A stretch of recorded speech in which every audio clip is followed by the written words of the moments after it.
Hey, Raina. Hi, Megan. How are you? I'm alive. Alert, awake, and enthusiastic. Yes. Yeah? Yeah. Yeah? Uh-huh. Happy to be recording. Yes. We haven't for a little while. Well, we have. No, that's We a lie. have. But It's just been different. I wasn't feeling well, so we recorded virtually, which I'm not sure how I felt about that. I mean, if we have to, we have to. yeah, I think the part of the things that we love when we record is our banter. And number It's one, hard to do that. well, we couldn't banter because it was a delay as we were recording. Not only that, it's hard to read the person. You just can't. And just or can't like, do it. yeah, or you would talk and I couldn't hear you. So, anyways, well, you live and you'll learn. Tis what it is. It is what it is. Okay. You want a joke? I do. Please tell me I didn't lose it. Okay. Why do we call the aliens creating the pyramids a conspiracy theory? Why? It's obviously a pyramid scheme. Okay, that was a good one. It took me way too long to get that. We sat here for like 10 minutes while I was like, I gotta find a joke. Gotta find one. Gotta find one. If anyone has good jokes, you guys, please send them. We need them. Okay. Also, it's a paranormal themed. Yeah, we need paranormal Stuff. themed. Inappropriate. In my personal opinion, I like those ones better, but that's just who I am. All right. Well, hello and welcome to Lunatic Soup, the podcast where we go into all things wild, weird, and unknown. We're your host, Meg. And I'm Raina, ready to brew up some lunatic soup. Let's go.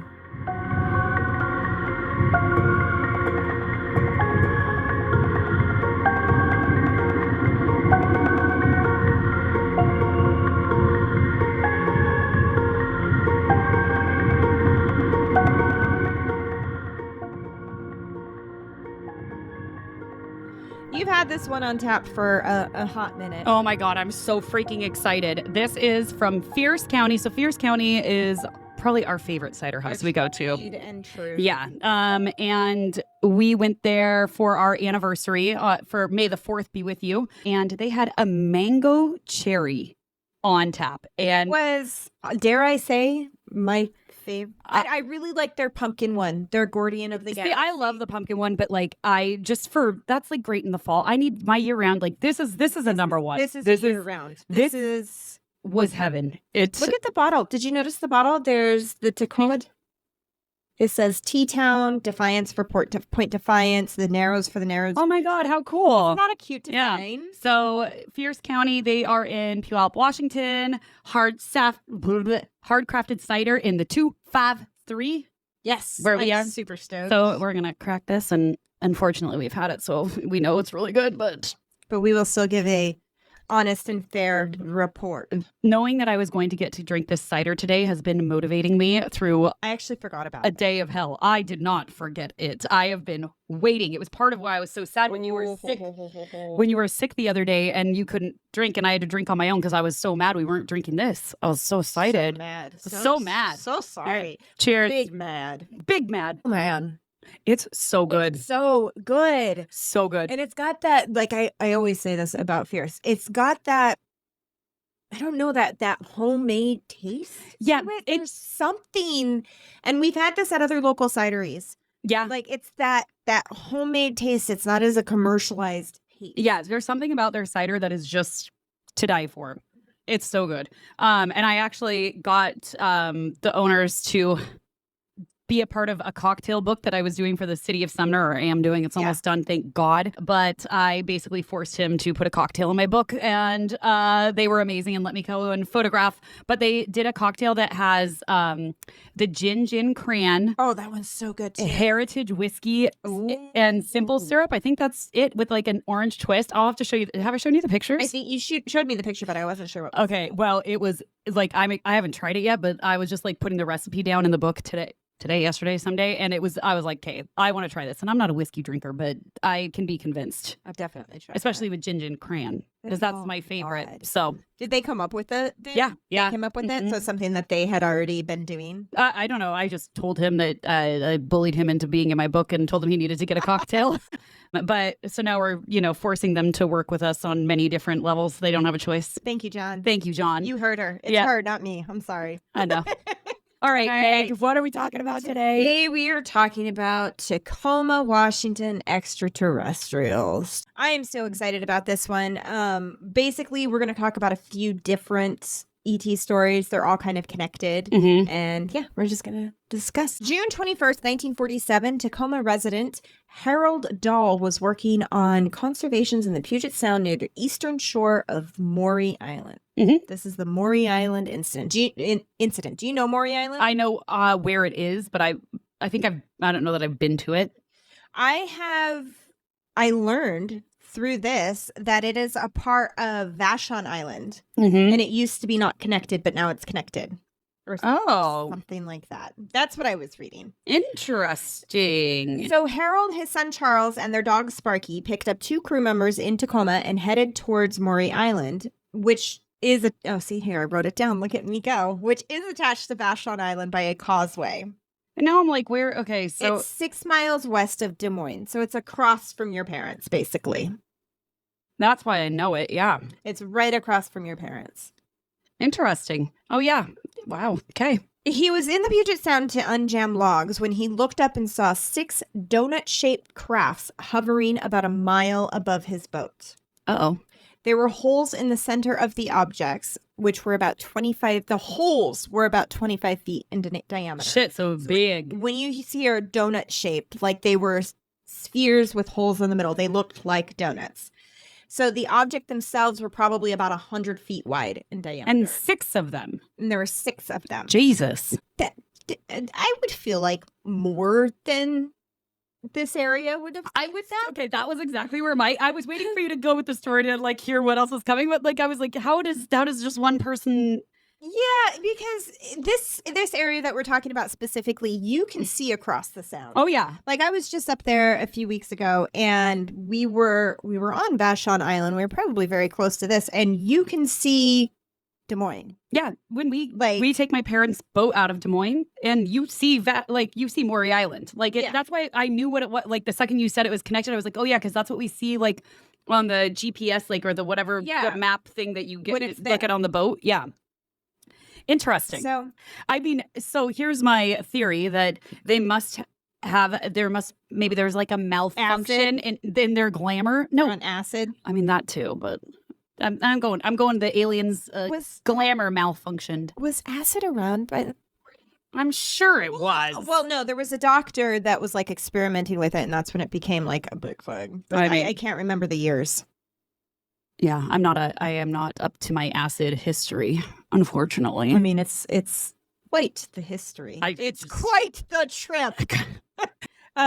He observed these crafts a bit, and then later one of the crafts started falling very fast to the ground, and it exploded. Oh, fuck. Which caused what they described as molten lava-like debris to rain down on them. The debris was so much that their dog did not survive, and Charlie, his son, got burned on one arm from the debris. Okay. The debris hit the beach, and Dahl was able to grab a few pieces, describing them as white, lightweight metal, along with about 20 tons of dark metal. So it was a mixture of light metal and dark metal, and he says it was about 20 tons. I don't know how guesstimate that. Okay. But maybe he knew his metal. He knew his numbers. Yeah, he knew his maybe, I don't know. Yeah. I'm also the most terrible person at guessing like quantities of anything, like the jelly bean in the chocolate jar. I don't know, 100? I remember there was a hack that I saw for like how to do it, and then I forgot. Well, you take like a square area and you count what's in there, and then you multiply it by what? I have no idea. And I lose those things every time. I would never win. Me either. How many people are here? I don't know, 20? There's 372, Meg. I mean, it was a guesstimate. It was a guess. What do you want from me? Oh, no. Luckily, because Harold was doing research, he had his camera on him. Oh. He was able to snap a picture of the aircraft. After all the metal dropped, the crafts rose back. The other crafts rose back up into the air and headed west out to sea. Uh-oh. Dahl developed the film, and they came back showing strange airships. The negatives did have spots on them, which showed radiation was present. Remember, this is the 40s. Do we have those pictures? It was hard to find, like, what was real. Okay, and what was not. Yeah. That's unfortunate.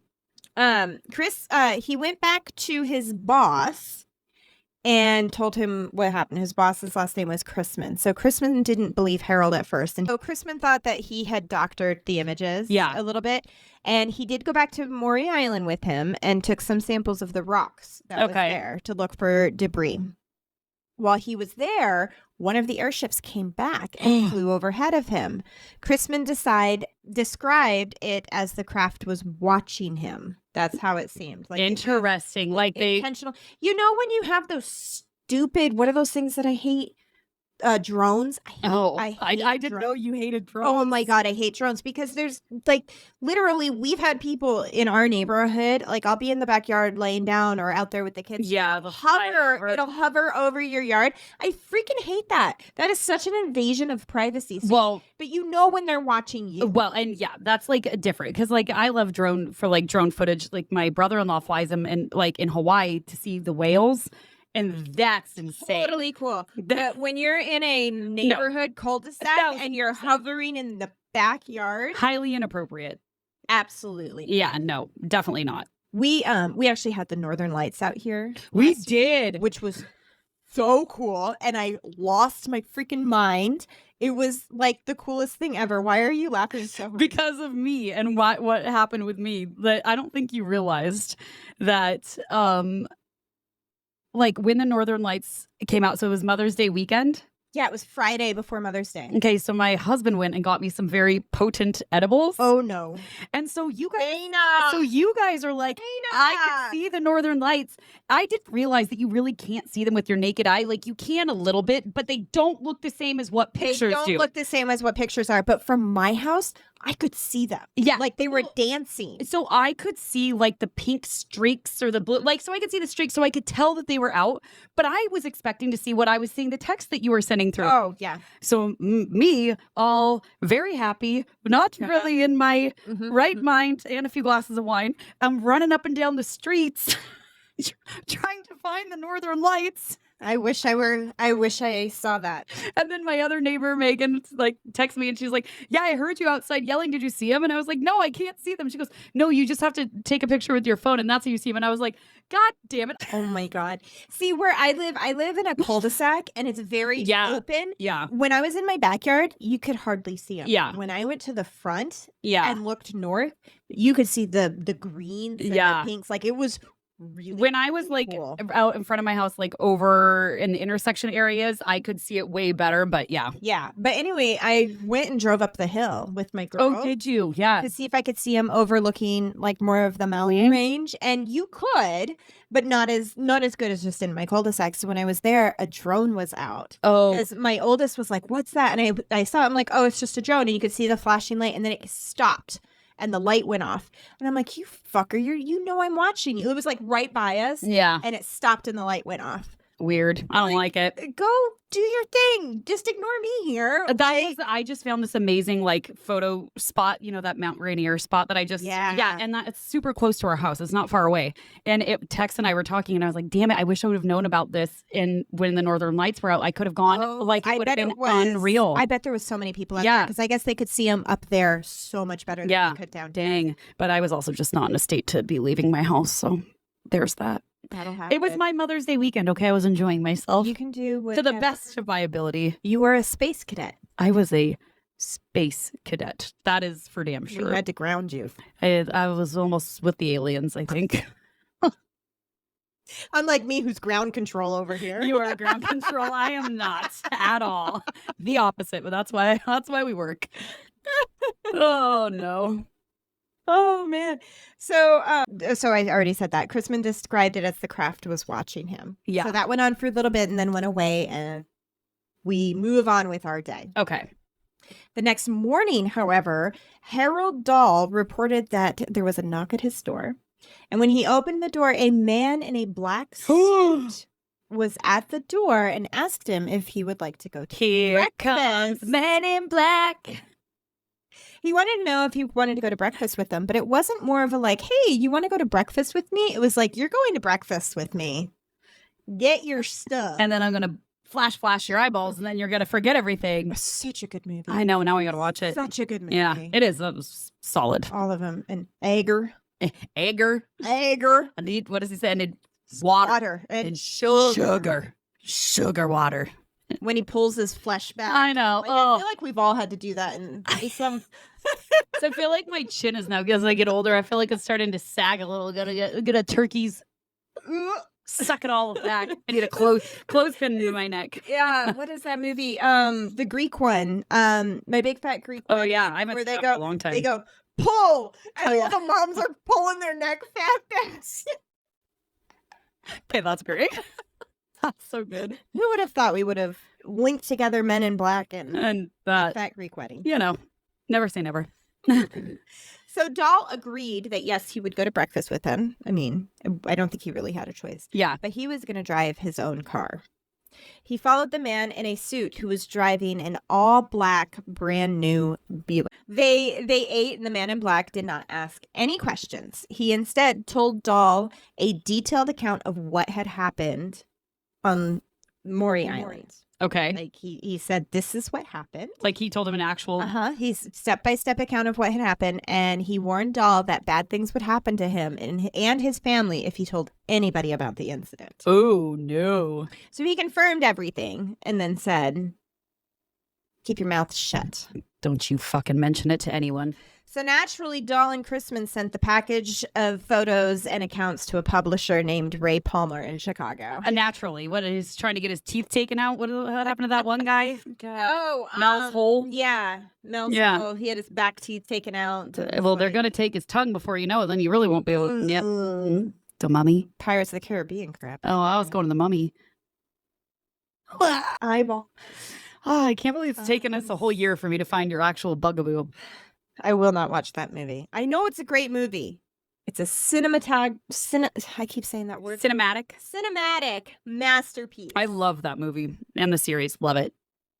No. You're missing out. Probably. At least you know it. Can't get past the eyeballs. Yeah, fair enough. In the package sent to Chicago was the metal fragments from the incident site and statements from both men of what happened. Okay. A couple of weeks later, Palmer, the publisher, contacted a man by the name of Kenneth Arnold, and he was involved in the flying saucers of Mount Rainier incident, which we will get into. Ooh, okay. And they began to investigate this UFO. Arnold came to Tacoma with an airline pilot named E.J. Smith, and the two of them met up with Dahl and Chrisman. They first investigated the boat and then interviewed the two men. Dahl and Chrisman did not offer up any photos at this time. Dahl informed Arnold that his son had also disappeared. Charlie, the son that was with him. That had gotten burned? Yes. Oh. Disappeared. Now, further reading into this, his son was a little bit older. I was about like to say. a kid. He was like a late teenager. And it was later discovered that his son was found in Montana working at a restaurant waiting tables and had no recollection of how he'd gotten there. Dun, dun, dun. Sounds like he was abducted and then dropped back off. Or it could have been the Men in Black. Oh, yeah. I mean, They said that they would get his family. fuck. First Lieutenant Frank Brown and Captain Lee Davison flew to Tacoma from California. They were with the military. The the Air Force was still being formed at this point, but they were essentially a part of the Air Force. Okay. These military men met with Chrisman and Dahl and Arnold, and they were said to speak for several hours. They were both pilots and intelligence specialists with the military. The men said that they may have something to this story and wanted to investigate it more. They did, however, have to leave back to California that night because the next day there was a special event in the military that they were required to be at. Okay. So they came up for a quick little interview and were heading back down. Okay. They left McCord Base Okay. at 2 a.m. to head back, and about 20 minutes into their flight, the airplane crashed near Centralia, Washington, and both Brown and Davison died in the crash. Uh-oh. Chrisman and Dahl both reported that the officers took some of the metal samples from the UFO crash on board with them. And there were also reports of people in Centralia, civilians, that they heard anti-aircraft guns shooting the planes down out of the sky. Oh my God. So I think what is wild about this, just because, we tell stories about all over the place. So for people who are not from where we are from Washington or from, our vicinity, the places that we are discussing are within 30 minutes to an hour of us. This is our home. This is our home. So it's wild to hear these These places like Centralia's, an hour from here, if even. Yeah, McCord Air Base also like I pass McCord Base when I go to Barnes and Noble. Yeah, like it's all just very close to us, and like Maury Island is right across from where my parents live. Like it's just it's wild to hear. Like I'll hear all these places that are so.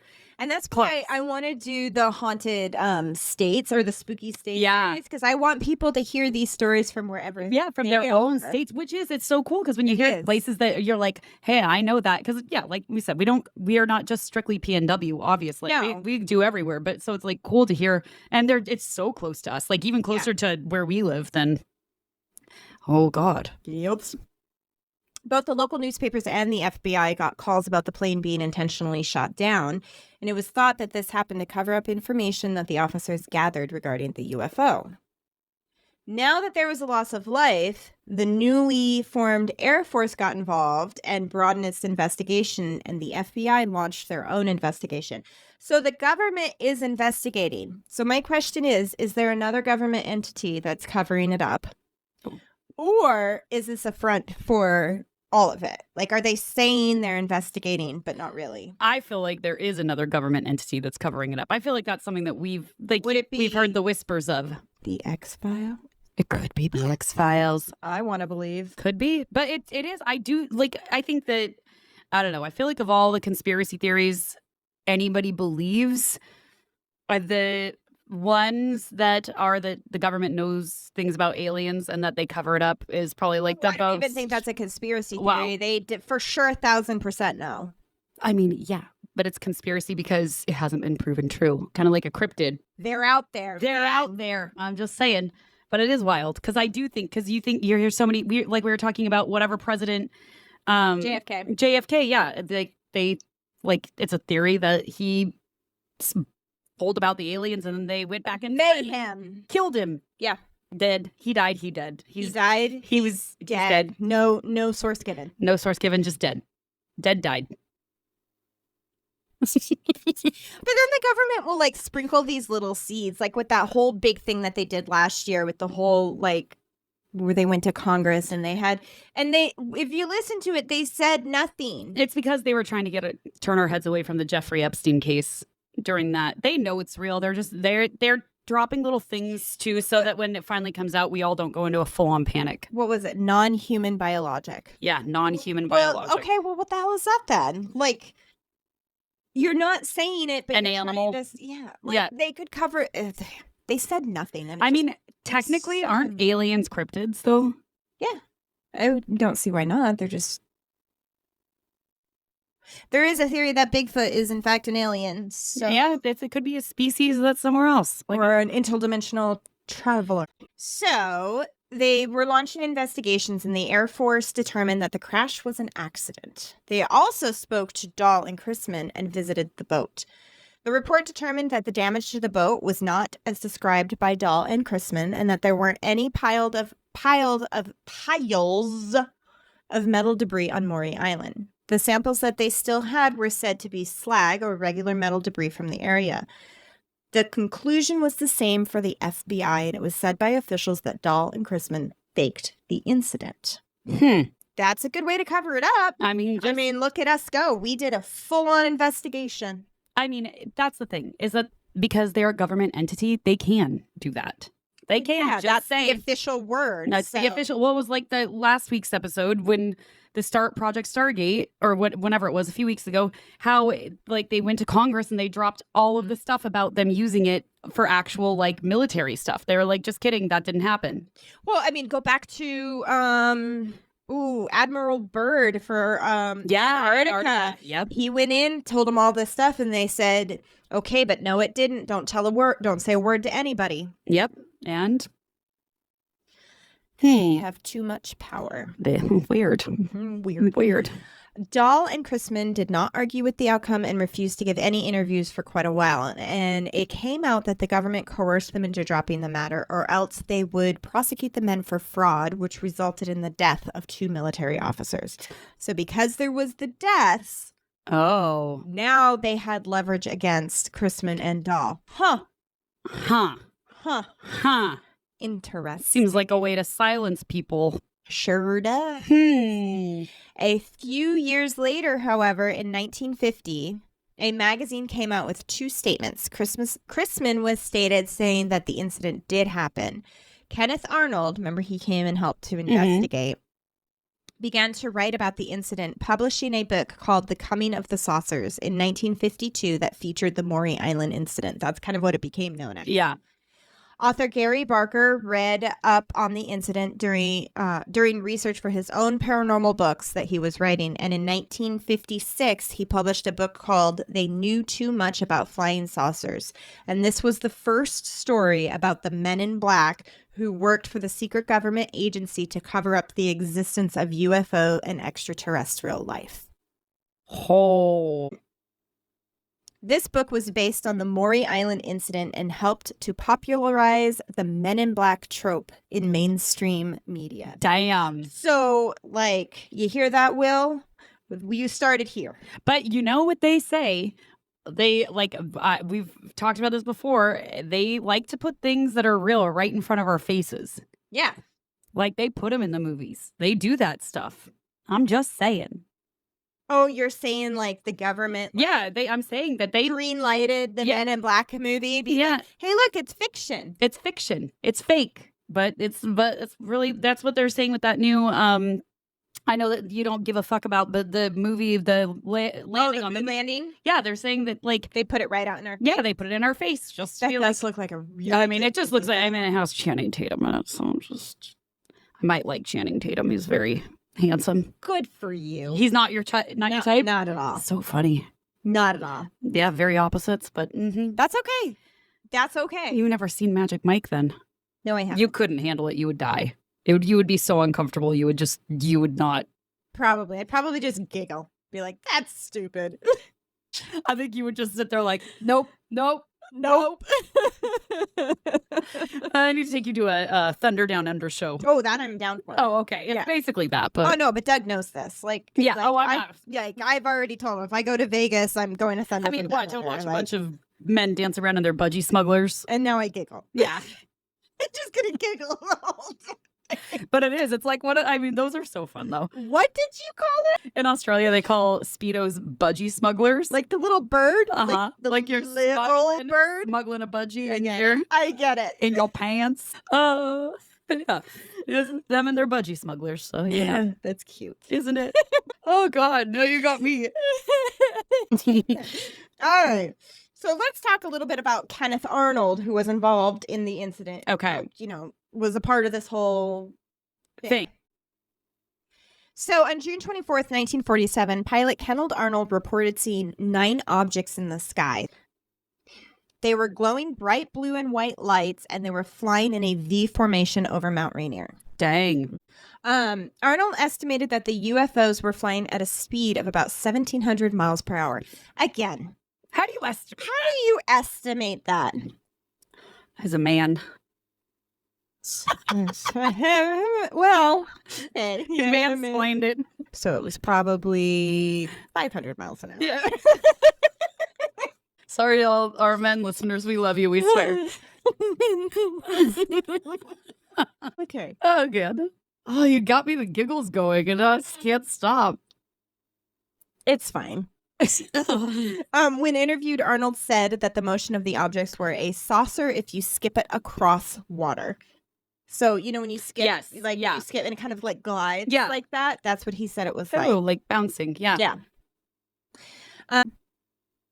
What he meant by that was its motion, but it was mistakenly taken as the object was shaped like saucers, which coined the term flying saucers. Flying saucer. It's like the hobgoblin little green men. Yeah. Yeah, that's how that came about, and it was reported wrong. Yeah, and now we have little green men. Wild. And now we have flying saucers, all from good old Mount Rainier. Mount Rainier. Not even in Appalachia. Nope. Good old Washington. Arnold originally reported that he thought the objects were test flights from the military, but learned that they were not conducting test flights during that time. Around the same time, a prospector down around Mount Adams said he saw the same thing popularizing Arnold's story even more. Dang. Also, when I hear the term prospector, I just think of Toy Story. Oh, yeah. Prospector. Yeah. Stinky Pete or whatever his name is. I don't know. I've never watched that, like the series so much that I know. Oh my gosh. It's like the first one, but not like, it's not in the first one, is it? No, I think it's like the third Yeah. one. See, those, Or the second one where Jesse comes into play. yeah, you lost me And after the Bullseye. first one. Oh my gosh, I love those movies Yeah. so much. I mean, I watched them, but like the first one was the one that I watched, and then after that was when the bear came out. I wasn't a big fan of the bear. that was a third, Or fourth, yeah. I think. It was a while down. The fourth one came out like after we had like actual children, like just within the last 5 years, I think. My oldest daughter, Mia, she loved those. Oh, really? And she would, before she could really talk, she would come to my husband and go, I want the Freeze movie, and go, and freeze. Yeah. And he was so frustrated. Like Frozen wasn't out at the time. He was so frustrated. He didn't know what. And she was getting so upset. She freeze, and freeze. And he goes, "Do you mean Toy Story where the toys freeze?" Yeah. Duh, Dad. Duh. God. She was tiny, like not even 2 But at the it's time. such a hard phase when they are just learning words and like starting to communicate, and they know what they're saying and it's coming out of their mouth. So Yeah, and you're yeah. just like, I mean, wonder why they have temper tantrums, Yeah. because they can't freaking communicate what they need to. yeah, and you're like, I know that you know what you're saying, but I can't figure out what the fuck is coming out of your mouth. We're in that stage with Olive right now. Yeah. Like, she's 4. She can speak, but sometimes she just doesn't know exactly what it is. Still in that phase. Like she'll get fixated. Like she was telling me she wanted this square of pizza that with pepperoni, or no, that's square pepperoni. She kept talking about square pepperoni. And I was like, Tony's Pizza. no, but it's not Tony. It wasn't like pizza. It wasn't a Oh. pizza, but it was like, I want you to get the square pepperoni from the store. And I was like, just the pepperoni? She's like, no, the thing with the square, the pepperoni. And I'm like, I was like, a Hot Pocket? I was like, is it an actual pizza? She was like in tears in the backseat. I was like, Oh, I don't know. But you know what trumps all pizzas? What? The little bagel bite. I mean, those are good until you bite into one when they're hot as balls and it Whoa. scorches the roof of your mouth. I will take a bagel bite over like a Hot Pocket or a Pizza Pocket anytime. Oh no, anytime. I'm a Hot Pocket. Hence, I ate a Hot Pocket right You before we did. started recording. I You didn't eat did. anything yet today because it was a busy day. My brain didn't remind me to eat. And I knew we were drinking this cider, and Fierce has a high percentage of alcohol in their ciders. And I was like, I need food in my stomach. Otherwise, I'm going to be cross-eyed on the podcast today. So, Night, Raina. night. So I had a Hot Pocket. It was delightful. I did burn my mouth, though. I don't know the last time I had a Hot Pocket, if I'm being totally honest. Mine was 25 minutes ago. Mine was probably 5 years ago. I'm so sorry for you. I love a Hot Pocket. It just doesn't do it for me. Oh, something's wrong with you. Probably many things. With extra ranch. Just like dip it in and it goes in. I can say I have never had a Hot Pocket with ranch. I'm not a huge ranch fan. I know. I don't know how we're friends. Makes me uncomfortable. So wait, you do dip your pizza in ranch ever? No, that's not a thing. The look in your face right now. So much so that, I mean, Lucy was probably 3 and we went to a store. So Lucy's my 3rd child. So I've been a parent for a long time at this point. We took her out to lunch when her sisters were in school, and and ranch came with the little carrots. It was down at the Ram. And she calls that the place with ranch because it was the first time she had ranch and she loved it. Well, let me tell you, my children are obsessed with ranch to the point that Leia for breakfast often says, Mom, can I have carrots and ranch for breakfast? I mean, at least you got carrots. I mean, but ranch isn't horrible. Like you think, it could be worse. It could be worse. I do like a friend a couple of years ago, she lives right down the street from you actually. She would take sour cream and put the ranch packet in it as a dip. I've done that. Tomorrow night, well, this is airing whenever You're not supposed to timestamp. I know, but you talk to me about this. Well, it's for both of us, clearly. It's not just you. But anyways, I'm having a little get together for the book deal that I have to have some friends taste some of the appetizers because I have to put appetizers in it and some of the cocktails. And Gladly. I love appetizers. Me too. Only apps, please. Well, there's going to be apps. One of my appetizers that I did was one that I came up with my best friend Keelan at 2:00 in the morning when we were drunk. And we were like, let's put an appetizer in that's like, about us, kind of like. Is there cheese involved? Is there going to be? Okay. It's a potato medallion with cheese, bacon, and whatever. But then the ranch is what is so good. It is a homemade ranch that I have perfected, and it has chopped up pickles and fresh jalapenos in it. Okay, that I will try. It is like gladly. Fucking delicious. There is one ranch dressing that I like, Mm-hmm. and it is from Outback Steakhouse. It's like Okay. a spicy ranch. I don't like Hidden Valley Ranch. So Shannon is the same. She's very particular about her ranch, and she had the ranch that Keelan and I made up. It has like a little bit of pickle juice in it. It's Raina's Ranch. Raina's Ranch. Raina's Ranch. My Raina's Ranch recipe if you want it. I love some alliteration. It's so fucking good. You eat it with a tortilla chip and salsa too. Oh, you've done that with Oh, I made you. Yeah. But it was like a good ranch. That was my homemade. Oh, that was your homemade ranch. But it wasn't. That was like the base of it. So that wasn't with. But you add pickles and jalapenos to anything. The fresh jalapenos give it this but it's not too spicy because you don't put the seeds in. Oh, it's so good. I had a rosé when we had those really hot days, and I put some sliced jalapeno in it, and I overdid it. Oh yeah. It was a very spicy. Too much. It's so spicy. It was too spicy. It's pretty spicy. Oh, that is good. The rosé and the jalapeno is still one of my favorite. I'm on a rosé kick, but I've been on one for like a year now. Yeah, you've been on a solid one. Mine's definitely seasonal, but then sometimes I have it. I'm like, oh, I forget how much I love rosé. It's when I'm cooking. Yeah. It's when I'm cooking.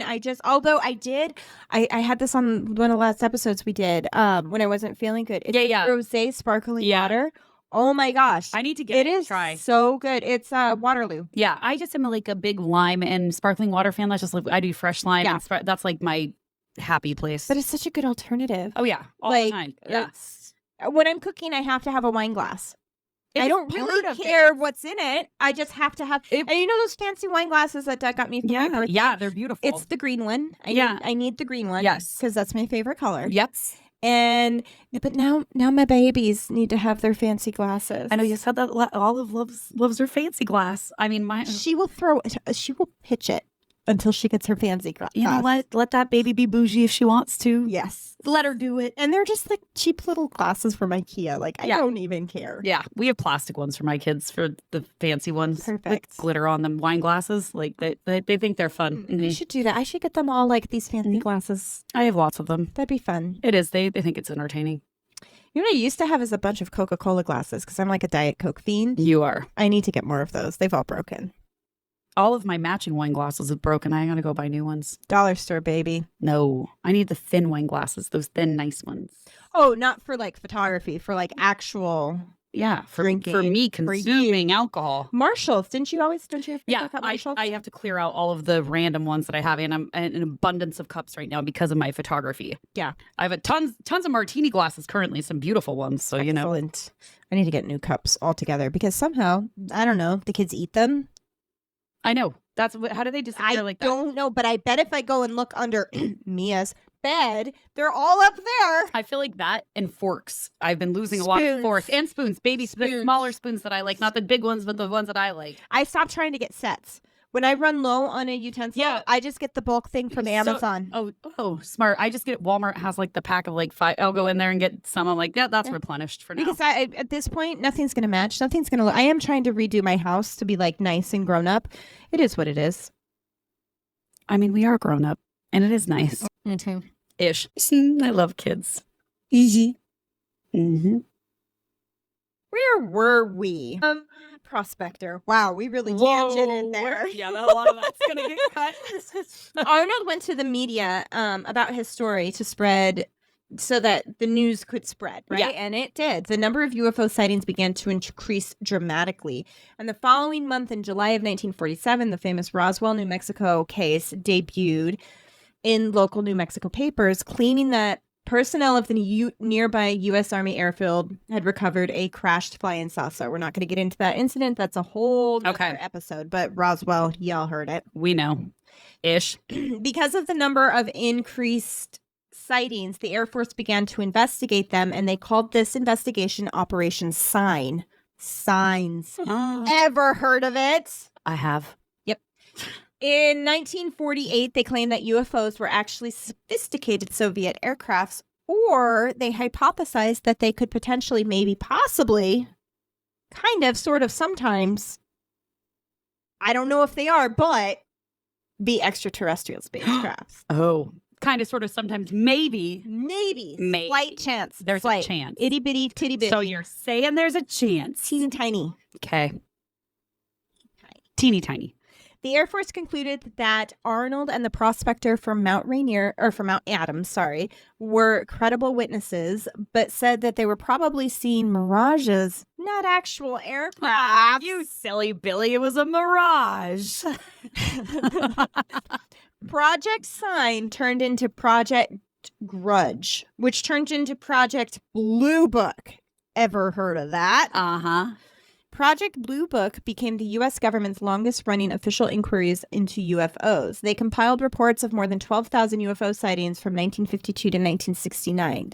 90% of these were classified as identified, which meant they were either astronomical, atmospheric, or artificial man-made phenomena. Ooh. The remaining were concluded to be unidentified due to insufficient information as to what their identity might be.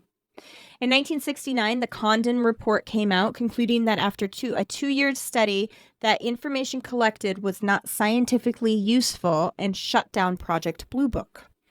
This did not make the whole UFO subculture lose any steam, and even Jimmy Carter, who was elected in 1976, claimed to have seen a UFO, and movies began coming out surrounding the genre. Close Encounters of the Third Kind, UFO Experience. Have you seen Close Encounter of the Third Kind? With Richard Dreyfuss, I think his name. That's an old school one that I remember watching with my dad. Like, I know of it, but I've never seen it. You've heard the burn, burn, burn. Oh yeah. Yeah. That's Close Encounters of the Third Kind. It's an excellent movie. Yeah. Excellent movie. So back to Kenneth Arnold, his reports of sightings around Mount Rainier were making UFO sightings go wild. And a few days after his reports, a minister from Oregon said it was the signs of the second coming across. Oh my God, it was the rapture. It was the rapture. It's coming. It's always coming, apparently. Hasn't yet. Not yet. Waiting. Arnold also got a call from a preacher in Texas who told him he was getting his, quote, flock ready for the end of the world. Good old cults. I shouldn't say that about a preacher, but you're getting your flock ready. Like, that's how every good cult story starts. I mean, it is. It is. Could you imagine if the rapture did happen and it took all those, good-hearted Christian goers up to the sky and then all of us sinners were left down here? I'm not going to comment. It sounds like a great time. I am so much more careful than you are. A woman told Arnold that she was worried and had to protect her children from men from Mars. That's not on my bucket list. That's not on my worry list. I have so many other things that I am worried about my children. Like, I don't know, sending them to school. Yeah, just school in general. Yeah. Not so much. Not men from Mars. Not the least of my worries. No. Men from Earth. Men from Earth. That's men from Earth I'm worried about. Terrified. You've seen the thing going Man around the versus internet. bear. Man versus bear. You know what it is? Steve Irwin said it the best. A crocodile always behaves as a crocodile. Yep. Damn. So I know how a bear is going to react. Yeah. I know what they're going to do. I don't know about a man. It could be great. Could be fine. We could shelter in place. It's going to be romantic. I don't know. A bear's gonna bear. Bear's gonna bear. A bear's gonna bear. Yep. A man. I saw too many fucked up things when that happened. Oh, Like, that people were sympathizing. People were saying, just things that people are coming out with, like, that men have done to, like, just all kinds of stuff that I just scarring things that I just. Oh, I'm sure it's horrific. Horrific. Mm-mm. I don't like it. True. Not all men. Not all. But we know all. Not all we men. know all bears. Yeah. That one we know. Yeah. So. Yeah.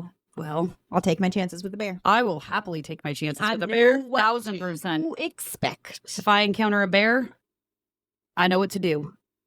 Now, crocodiles, on the other hand, they terrify me. I mean, they are scary. I mean, no, all of it scares me. All of it. All of it scares me, but No, I would rather take my chances with a bear than an alligator or a crocodile. That terrifies the hell out of me. yeah, I mean, an alligator doing the roll thing, or the crocodiles, when they do the death rolls, that's scary. My dad texted my daughter, Lucy, last week and said, hey, I'm out fossil hunting in the river. There's an alligator right next to me. I mean, he's in water up to his waist. That's kind of cool. Looking for fossil hunting, though. No! I see people do it on TikTok. It looks so cool. He does that. Does he get a megalodon teeth? I have one at my house from his house. Yeah. He gets megalodon bones. Oh, not megalodon. What am I saying? Not mammoth. Mastodon. Mastodon. Mastodon. That's pretty cool, though. Yeah. But I follow this guy on TikTok who does the archaeology stuff in the Peace River, which is where my dad lives. And he gets megalodon teeth all the time. Wild. Yeah. Just so cool. Like when I'm going there soon, and when I'm there, I would gladly go look for fossils in a shallow little bubbly stream. The water's clear, isn't it? No. Oh, it's no. not. Okay, then. No. I'm out when the water's not clear. I'm out. I told Lucy to text her grandpa back and be like, Mom said you're stupid. Did she? Yes. I love Lucy. My Lucy has my back. No, alligators, crocodiles, I am out. I saw them when I was there in January. Those things are monsters. They are dinosaurs. They are dinosaurs. They could just, and you're done. I mean, those are terrifying. You hear stories about those too. Anyways, go back to aliens. Less scary, just anal probing. Also terrifying. Washington State created a special form for UFO sightings and reportings. They were taken from around the area by the Civil Defense Authority and Washington State Patrol and sent to the Air Force. On the form, reportees were asked to describe the color, shape, speed, and location of the sightings and objects, and they wanted things as specific as possible. Arnold's reports led to him going to Tacoma to investigate the Maury Island incident, which brings us to the lore of the Men in Black, who have become a standard in UFO lore since. So those are two of the UFO extraterrestrial incidents in Washington. Tacoma leads to the Men in Black. Wild. So it's like wild to think that so technically when we're going back historically, the whole theory of Men in Black started in Washington. It started in Washington. It started in Tacoma. Washington. When I first learned that, we were on a ghost tour in Tacoma at McMinimans. Yep. Which is great. If you have a chance to go to any McMinimans, please go. It is the most fun place you'll ever go to in your life. And yeah, that's where we learned that's where the men. And then I'm like, whoa, I got to look into this.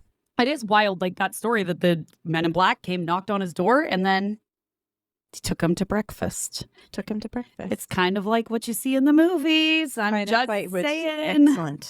Excellent. Yes. Elvis ain't dead. He just went home. Yeah. I mean, you never know. Or he's at a retirement facility and there's a mummy trying to suck his soul out of his butt. There's a theory on TikTok. Wait, what? Suck his soul out of his butt? The fuck? It's a movie called Bubba Hotep. Oh, God. It's ridiculous. The shit. I was going with, there's a theory on TikTok that this old preacher man in the South somewhere is actually Elvis.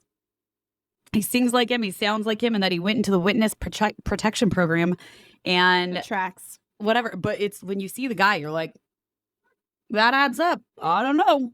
But if that was the case, why would he pick died on a toilet? Well, does he get to pick? When you die, do you get to pick how you die?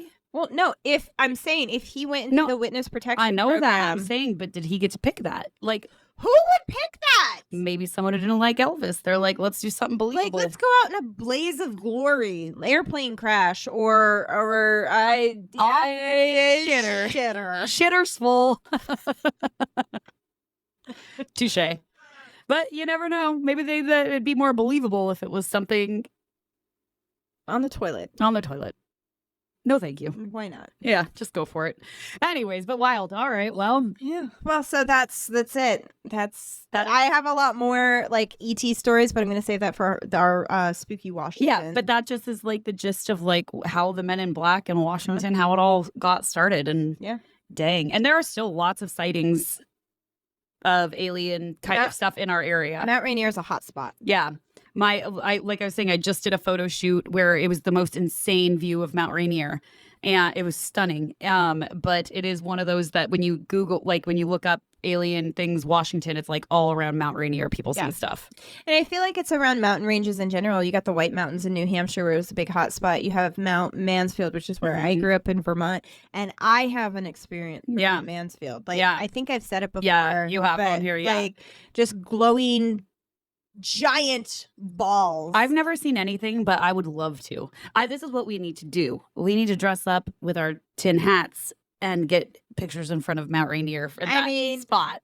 UFO Day is coming up pretty damn quick. When? Like about a year ago, we did our little UFO thing, so it's like ASAP. Oh, soon. Yeah. All right, we got to get our tinfoil hats back on. Tinfoil hats. We need the behind the scenes. Remember, Tex took all those behind the scenes of us. I mean, we were freaking imbeciles.